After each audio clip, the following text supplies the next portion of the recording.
Assalamualaikum dan salam sejahtera. Saya Nur Alia Batrisha binti Fadli akan berkongsikan tentang ADHD. Apakah itu ADHD? ADHD merupakan singkatan perkataan bagi Attention Deficit Hyperactivity Disorder atau merupakan suatu bentuk gangguan perilaku yang umumnya berlaku di peringkat kanak-kanak. Mereka sering menghadapi cabaran dari segi perhatian, impulsif dan juga hyperaktif. Seterusnya, kita akan mengetahui apa itu simptom-simptom seseorang itu mengidap ADHD. Simptom yang pertama ialah inattentive. Inattentive bermaksud kesukaran untuk fokus. Maksudnya, mereka mempunyai masalah menumpukan perhatian terhadap tugas atau permainan. Mereka juga gagal memberi perhatian terhadap perkara penting atau membuat kesilapan dalam kerja sekolah. Simptom yang kedua ialah hyperactivity ataupun hyperaktif, iaitu mempunyai tenaga yang berlebihan. Mereka yang mempunyai ADHD ini selalu menggerakkan tangan atau kaki mereka. Mereka juga selalu bangun dari tempat duduk dan sentiasa berlari-lari dan sentiasa bersikap ingin pergi. Dan mereka yang mengidap ADHD ini juga selalu bercakap secara berlebih-lebihan.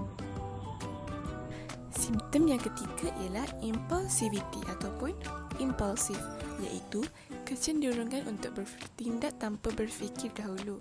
Sebagai contoh, mereka yang mempunyai ADHD selalunya suka menjawab soalan sebelum soalan habis ditanya. Mereka juga selalu bermasalah ketika menunggu giliran dan sentiasa mengganggu atau mengacau orang lain. Seterusnya, kita akan mengkaji tentang punca-punca mereka yang mempunyai ADHD.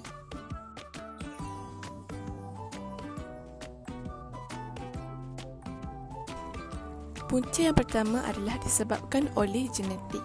Satu kajian melaporkan bahawa ADHD lebih cenderung untuk diwarisi daripada ibu bapa atau keluarga yang berkaitan dengan darah yang juga mempunyai ADHD. Faktor kedua ialah persekitaran. Terdapat individu yang tinggal dengan mereka yang mempunyai ADHD, walaupun ahli keluarga dan saudara mara mereka tidak mempunyai sejarah gangguan itu. Di sinilah faktor persekitaran ditimbang, iaitu kemungkinan pendedahan kepada bahan kimia berbahaya semasa peringkat kehamilan dan kanak-kanak. Satu kajian yang dijalankan pada tahun 2016 mendapati bahawa sejenis toksin, iaitu pelambung, walaupun digunakan pada kepekatan rendah, namun dapat mengubah fungsi dopamin yang merangkumi kawalan motor atau pergerakan, perkembangan kognitif, emosi dan motivasi. Semuanya secara kritikal menambahkan risiko untuk mempunyai ADHD. Faktor yang ketiga ialah kecederaan otak dan struktur.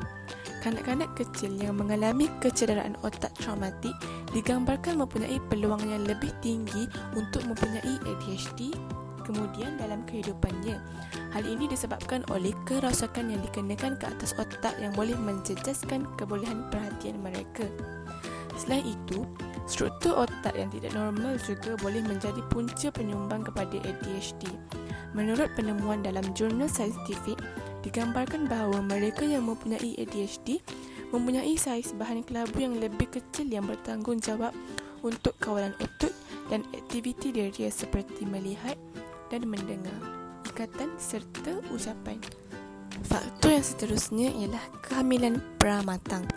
Satu lagi, penyelidikan melaporkan bahawa bayi yang dilahirkan pramatang atau berat terlalu sedikit mungkin mempunyai 2 kali risiko diagnosis ADHD.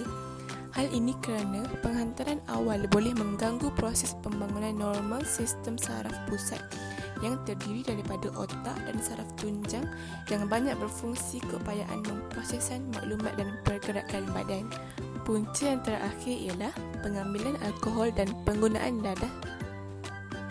Selalunya, pengambilan alkohol dan penggunaan dadah ini tidak boleh sama sekali diambil oleh ibu ketika mengandung. Hal ini kerana perkara ini diketahui menyebabkan banyak kecacatan pada kanak-kanak. Apabila anda hamil, apa sahaja yang anda makan dan ambil akan memberi kesan langsung kepada janin anda dalam rahim.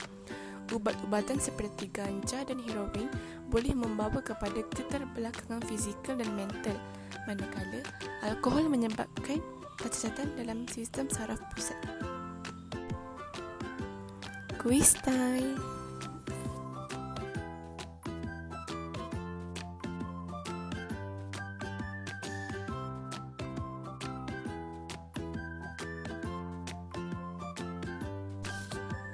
Kesimpulannya, fungsi dan peranan ibu bapa amat penting dalam menghadapi masalah kanak-kanak ADHD.